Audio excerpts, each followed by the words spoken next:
Okay, so when I say the word Roblox, what's the first thing that pops into your head? For most people, it's probably just a kid's game, right? You know, that noisy, blocky universe that the kids in your life are completely obsessed with. But the real story, well, it's so much more surprising. We're talking about a platform that has become an entire universe for a whole generation. So today, we're going to break down how a simple educational tool accidentally became one of the biggest social and economic experiments in the world. So let's just tackle the big question right away. Is it just a game for kids? And the short answer is absolutely not. What we're looking at with Roblox is a genuine shift in what play even means. It's a place where kids aren't just finding entertainment, they're actually discovering who they are, building real friendships, and get this, learning their very first lessons in economics and business. And to really get how this all happened, we've got to rewind the clock. I mean, way, way back. Before Roblox, before Robux, before any of the millions of users.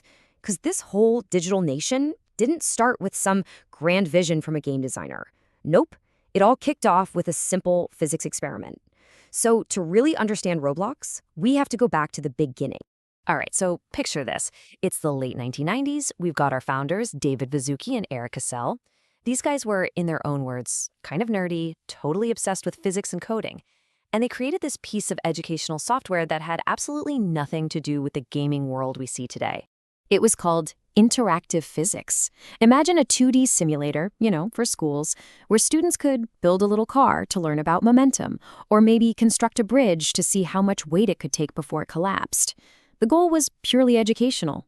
You can imagine how thrilling that must have been for most kids. But here's where things get interesting.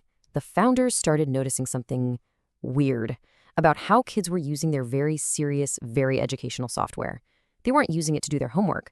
Instead, they were taking all the tools, the blocks, the hinges, the little motors, and just building the most chaotic, hilarious, and destructive things they could think of.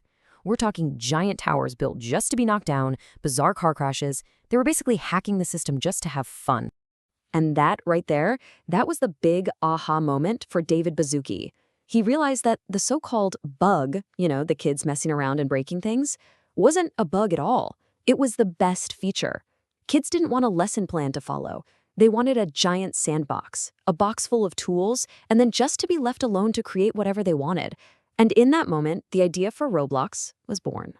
And this is the pivot that changed everything. See, most companies try to build the game. They try to guess what millions of people might find fun. Baszucki and Castle decided to do the exact opposite.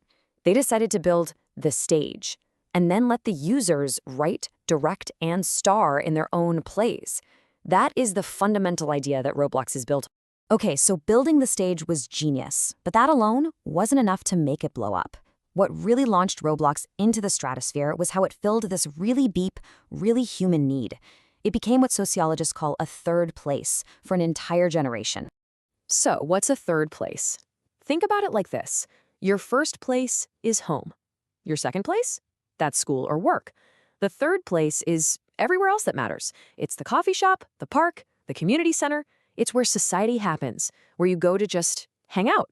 See, for previous generations, that third place was a real physical spot, the park, the mall. But for Gen Z and Gen Alpha, it went digital. Roblox became the new neighborhood playground. Instead of meeting up on the street corner after school, kids were scheduling times to meet up inside Roblox. They weren't just playing games, they were socializing, talking, and just exploring together. And of course, the pandemic put that whole phenomenon into hyperdrive. And inside this new digital hangout spot, something else really important is going on: identity. Your avatar in Roblox isn't just a character, it is you. The platform gives you almost unlimited ways to customize it. So you're not just playing a game, you're designing your identity, showing off your personality, your interests, your mood. You're not playing as a character, you are playing as yourself. But the social side is just half the story. The other piece, the one that's maybe even more revolutionary, is this idea of ownership. This is the second pillar that makes Roblox totally different from its competitors. It's a real functioning economy. Now, I know what you're thinking. Hey, you can build stuff in other games like Minecraft. And yeah, you're totally right. But there's a fundamental difference. In Minecraft, you're mostly building a world for yourself and maybe a few friends.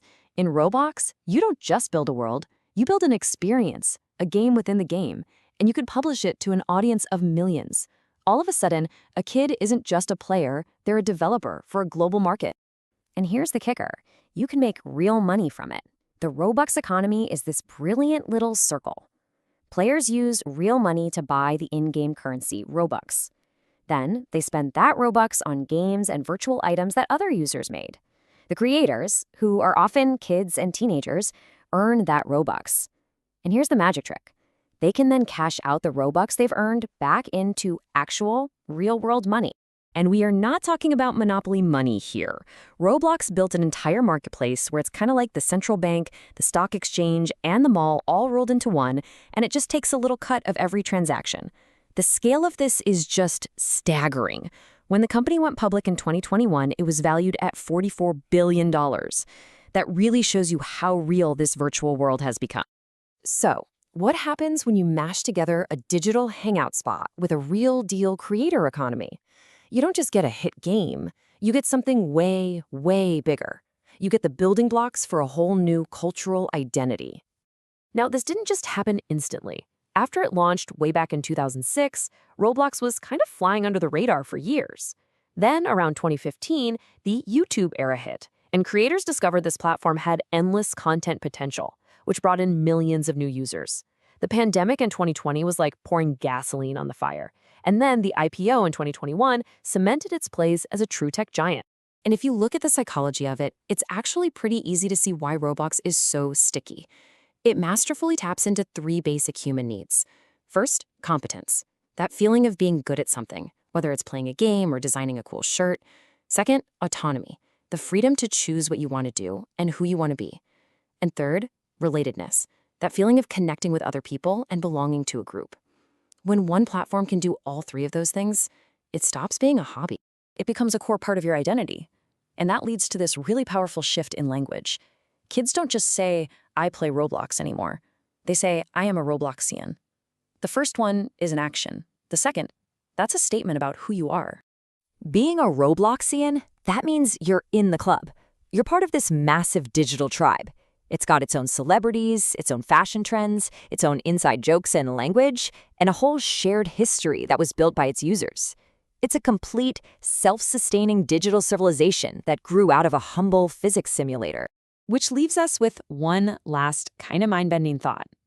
This whole story is still being written. We're only just starting to see the true impact of this thing. So I'll leave you with this question. A generation that grew up learning how to build entire worlds and functioning economies from scratch in a digital space. What are they going to build in the real world when it's finally their turn to take over?